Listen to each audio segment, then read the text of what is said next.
insinuatif rémollient pour amollir, humecter et rafraîchir les entrailles de monsieur. Si bien que ce mois, j'ai pris 1, 2, 3, 4, 5, 6, 7, 8 médecines et 1, 2, 3, 4, 5, 6, 7, 8, 9, 10, 11, 12 lavements. Ah! Ah! Eh bien, je ne m'étonne pas que je ne me porte pas si bien ce mois-ci que l'autre. J'en parlerai à M. Purgon afin qu'il m'étende à cela. Allons! Que l'on monte tout ceci. Il n'y a personne. Oh! J'ai beau dire, on me laisse toujours seul. Il n'y a pas moyen de les arrêter ici.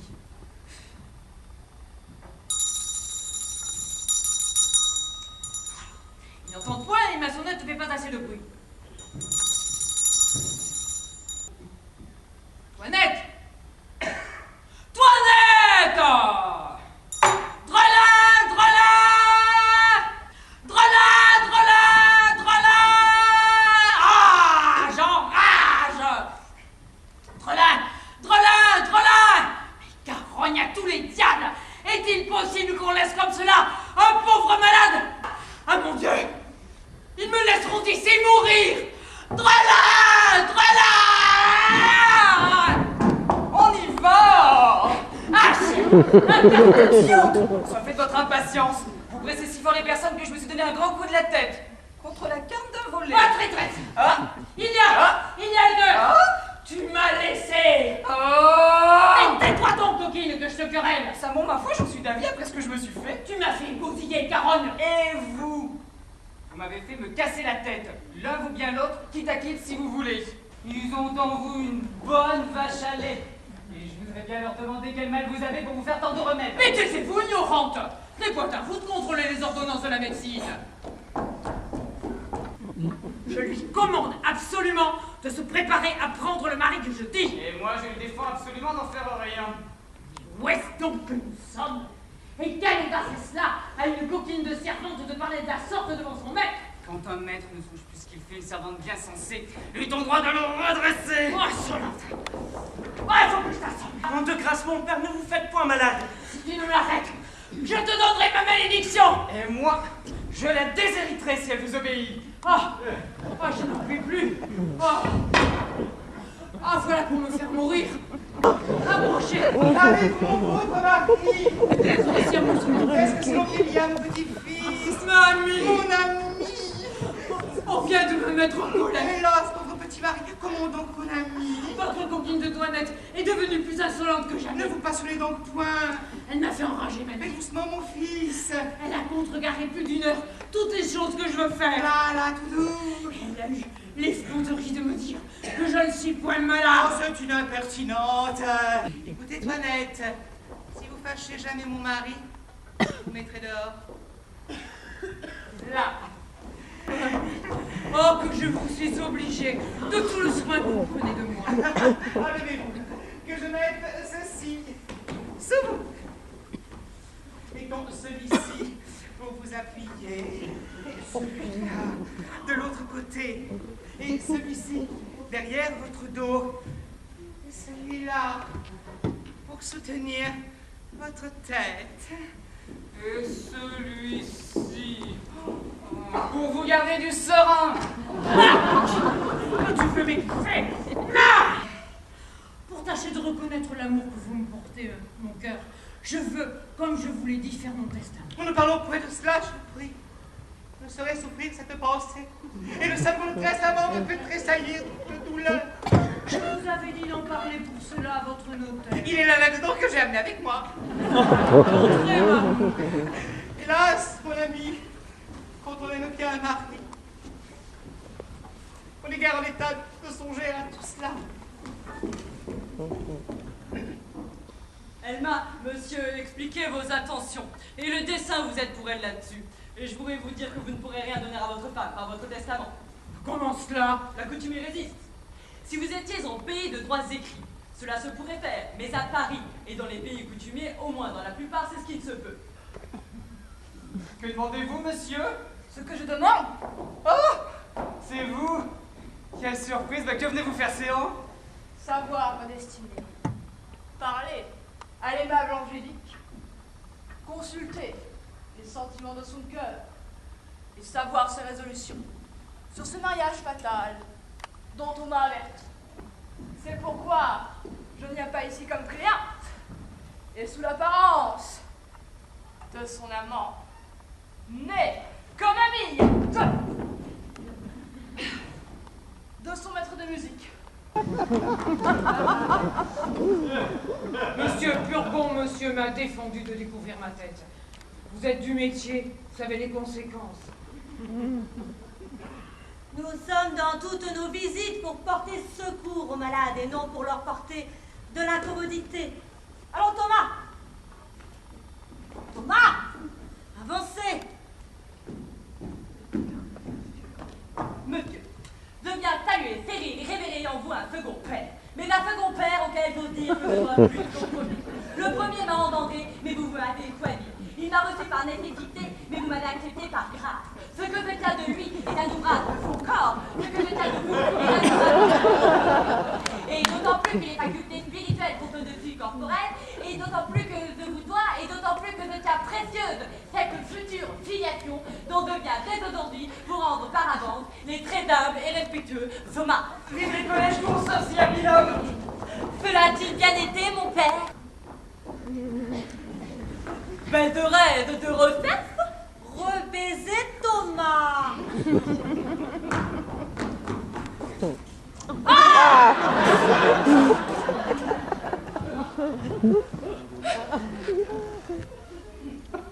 Mademoiselle, ne plus ne moins que la statue de même nom rendait un son harmonieux alors qu'elle venait être éclairée par les rayons du soleil. Tout de même, me semble animée d'un doux transport à l'apparition du soleil de vos côtés. Et comme les naturalistes remarquent la fleur nommée héliotrope tourne sans cesse vers cet astre du jour, mon cœur d'or en avant tournera-t-il toujours vers les astres resplendissants de vos yeux adorables, ainsi que vers son pôle unique. Souffrez donc, mademoiselle, que j'apporte aujourd'hui à l'autel de vos femmes l'offrande de ce cœur qui ne respire et n'ambitionne d'autre gloire, mademoiselle, que d'être toute sa vie votre très humble, très fidèle et très respectueux serviteur. Et Marie? Hé, Marie! Oui! Marie! Voilà ce que c'est que d'étudier, on apprend à dire de belles choses.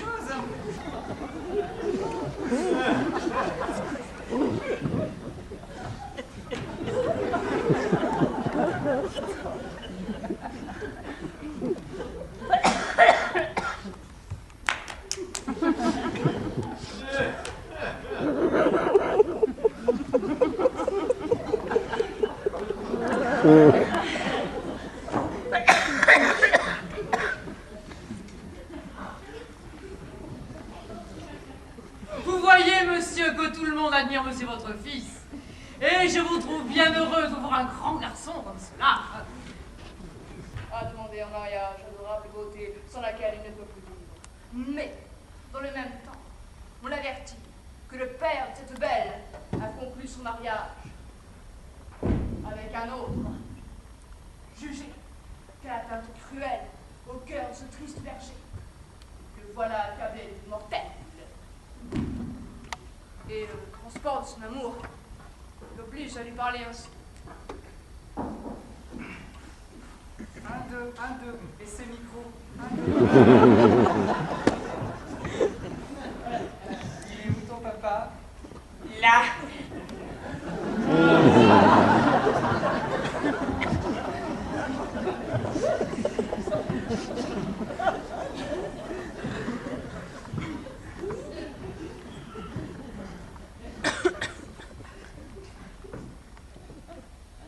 Hélas, belle Phyllis, se pourrait-il que l'amoureux durcisse d'assez de bonheur pour avoir quelques places dans votre cœur? Je ne m'en défends point dans cette peine extrême. Oui, Dulcie, je vous aime. Ouais! Vous ne croyez pas que ma fille du ciel, il peut chanter comme ça, à livre ouvert, sans hésiter? Parole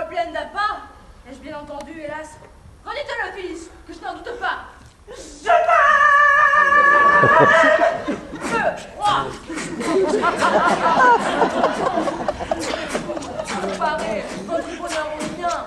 Les fils, de pensée, bien troublés, sous tout transport. Un rival. Oh! Je le hais! Plus que la mort! Sa présence ainsi qu'à vous est un cruel supplice.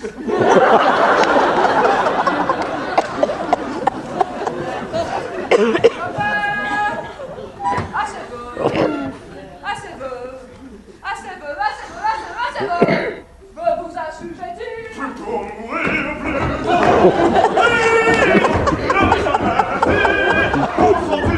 Et le père, qu'est-ce qu'il dit? Ah, voilà bien son père, tout ce père-là peut souffrir toutes ces sottises d'un sans rien dire.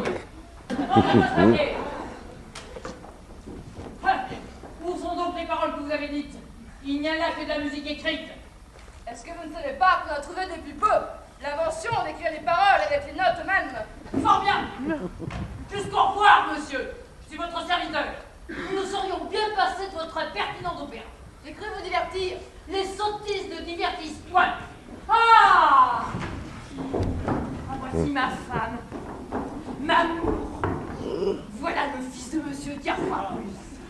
Madame, Mon père, Eh bien, mon père, qu'est-ce que cela veut dire? mon père, de grâce, ne forcez point les choses. Donnez-nous au moins le temps de nous connaître et de voir naître en nous cette passion si nécessaire à composer une union parfaite. quant à moi, mademoiselle, elle est déjà toute née en moi. Et je n'ai point besoin d'attendre davantage. Si vous êtes prompte, monsieur, il n'en est pas de même de moi. Que les filles bien sages et bien honnêtes comme vous se moquent d'être soumises et obéissantes aux volontés de leur père. Cela était bon autrefois. Les devoirs d'une fille ont des bornes, madame. Et la raison et les lois ne les tentent point à toutes sortes de choses. C'est-à-dire que toutes vos pensées ne sont que pour le mariage. Mais vous voulez choisir un époux à votre fantaisie. Si mon père ne veut pas me donner un mari qui vous plaise, je le conjurerai au moins de ne pas me forcer à en prendre un que je ne puisse pas aimer. Messieurs, je vous demande pardon de tout ceci. Vous savez très bien ce que je veux dire. Non, papa. Est-ce ainsi que vous m'obéissez? Ne vous ai-je pas recommandé de venir me dire d'abord tout ce que vous voyez? Oui, mon papa. Et l'avez-vous fait? Oui, mon papa, je suis venu vous dire tout ce que j'ai vu. Et n'avez-vous rien vu aujourd'hui? Non, mon papa. Non. Non, mon papa. Assurément.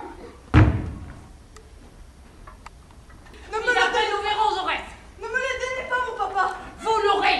Nom de Dieu, mon papa, que je ne l'ai pas. Allons, allons. Ah, mon papa, vous m'avez blessé. Attendez. Je suis morte. Voilà. D'où vient, dis-je, que vous parlez de la mettre dans un couvent? D'où vient mon frère que je suis maître dans ma famille pour faire ce que bon me semble? Votre femme ne manque pas de vous conseiller ainsi de vous défaire de vos deux filles. Allez, monsieur. On voit bien que vous n'êtes point accoutumé à parler à des visages. Il ne faut point se jouer des revers. Il me fait perdre mon temps. Je ne suis venue ici que sur une bonne ordonnance. Et je vais dire à Monsieur Purgon comment m'empêcher d'exécuter ses ordres. Je vous déclare que je romps commerce avec vous. Mais c'est mon frère. Que je ne veux plus d'alliance avec vous. C'est fort bien fait. Et que pour finir toute liaison avec vous, voilà la donation que je faisais à mon neveu en faveur du mariage. C'est mon frère qui a fait tout le mal. Méprisez mon clistère. Faites-le venir, je vais le prendre. Je vous aurais tiré d'affaire avant qu'il fût feu. Il ne le mérite pas. J'allais nettoyer votre corps et en évacuer toutes les mauvaises Oh, humeurs. mon frère. Et je ne voulais qu'une douzaine de médecines pour vider le fond du sac. Il est indigne de vos soins. Quel âge croyez-vous bien que j'ai? Oh, je crois que vous pouvez avoir dans les 23 ou 24 ans. J'en ai 90. 90? Oui. Voyez là des effets de mon art de me conserver frais et vigoureux. Bah, par ma foi, voilà un beau jeune vieillard pour 90 ans. Je suis médecin passager, qui va de ville en ville, de province en province, de royaume en royaume, pour chercher d'illustres matières à ma capacité, pour trouver des malades dignes de m'occuper, capables d'exercer les beaux et grands secrets que j'ai trouvés dans la médecine. Respirez. Encore. Plus fort. Ah, allons. Donnez-moi votre pouls. Ah, allons. Que l'on batte comme il faut. Ah, ce pouls-là fait l'impertinent. Ou je vous ferai bien aller comme vous devez. Je vois bien que vous ne me connaissez pas encore. Qui donc est votre médecin? Monsieur Purgon. Bidi. Cet homme-là n'est point écrit sur mes tablettes entre les grands médecins. De quoi dit-il que vous êtes malade? Il dit que c'est le foie, mais d'autres disent que c'est de la rate. Ce sont tous des ignorants. C'est du poumon que vous êtes malade. Du poumon? Oui. Qu'en sentez-vous? Je sens de temps en temps des douleurs de tête. Justement, le poumon. Il me semble que j'ai parfois un voile devant les yeux. Le poumon. J'ai quelquefois des maux de cœur. Le poumon. Et il me prend souvent des faiblesses dans tous les membres. Le poumon. J'ai quelquefois des douleurs dans le ventre, comme si c'était des coliques. Le poumon, vous dis-je. Vous avez plaisir à ce que vous mangez. Oh oui, monsieur. Le poumon. Vous aimez avoir un peu de vin. Oh oui, monsieur. Le poumon. Il vous prend un petit sommeil après le repas et vous êtes bien aise de dormir. Oh oui, monsieur. Le poumon, vous dis-je. Et je lui donne ma fille. Oui. Faites-vous médecin jusqu'on se fasse mariage. Que volontiers, monsieur. S'il ne tient qu'à cela pour être votre gendre, je me ferai médecin. Apothicaire, même, si vous voulez. Ce n'est pas une affaire que cela, et je ferai bien d'autres choses pour obtenir la belle Angélique. Mais mon frère, il me vient une pensée. Faites-vous médecin vous-même. La commodité en sera plus grande d'avoir en vous tout ce que vous voulez.